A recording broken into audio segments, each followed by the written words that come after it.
Hi friends, next topic వచ్చేసి ఉచిత నిర్బంధ విద్యకు బాలల హక్కు చట్టం 2009. 6 నుంచి 14 సంవత్సరాల లోపు బాలబాలికలకు ఉచిత నిర్బంధ విద్య అందించే చట్టము. వేదకాలంలో ఉపనయనం అనే పేరుతో విద్య ప్రారంభమయ్యేది. గురుకులాల్లో ప్రాథమిక విద్యాభ్యాసం జరిగేది. 8 సంవత్సరాల వయసులో పబ్బజ అనే ఉత్సవంలో ప్రారంభిక విద్య ప్రారంభమయ్యేది. పబ్బజ అనగా ముందుకు పోవడం.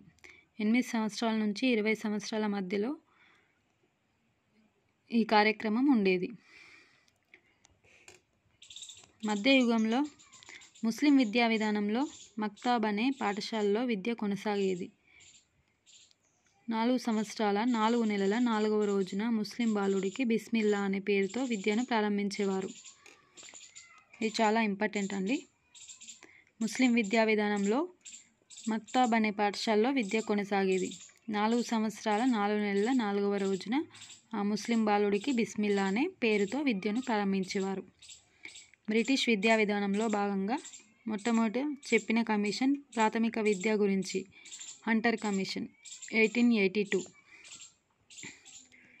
1911లో గోపాలకృష్ణ గోఖలే ఇంపీరియల్ లెజిస్లేటివ్ కౌన్సిల్లో ఉచితంగా నిర్బంధంగా విద్యను అందించడానికి సంబంధించి ఒక తీర్మానాన్ని ప్రవేశపెట్టాడు.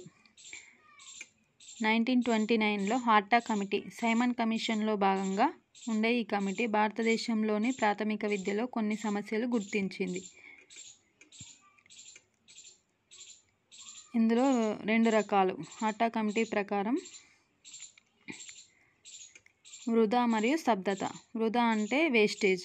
1వ తరగతిలో చేరిన విద్యార్థి ప్రాథమిక విద్య పూర్తి కాకుండానే బడి మానుకోవడం. స్తబ్దత అనగా ఒక తరగతిలో విద్యార్థి 1 కంటే ఎక్కువ సంవత్సరాలు అదే తరగతిలో చదవడంను స్తబ్దత అంటారు, స్టాగ్నేషన్. 1937లో మహాత్మా గాంధీ వార్ధా విద్యా ప్రణాళిక ద్వారా నూతన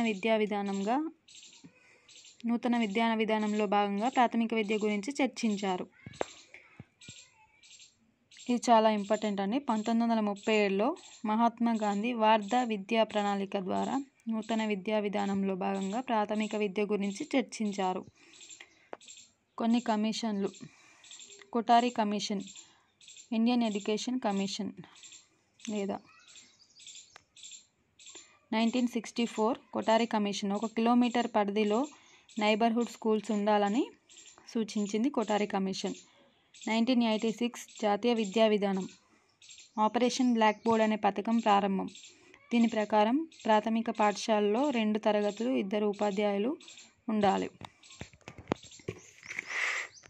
నెక్స్ట్ వచ్చేసి ఆచార్య రామమూర్తి కమిటీ 1990 ప్రాథమిక విద్యను ప్రాథమిక హక్కుగా చేయాలని 1990లో పేర్కొంది. ప్రాథమిక విద్యను ఆదేశిక సూత్రంగా చేయాలని చెప్పింది. సైకియా కమిటీ 1994 ప్రాథమిక విద్యను ప్రాథమిక హక్కుగా మారిస్తేనే అందరూ ప్రాథమిక విద్యను అభ్యసించగలరు. ప్రపంచ విద్యా సదస్సు 1990లో థాయిలాండ్లోని జోంతియాన్లో జరిగిన ప్రపంచ విద్యా సదస్సులో అందరికీ విద్య అనే నినాదం ఇచ్చారు. Education for all.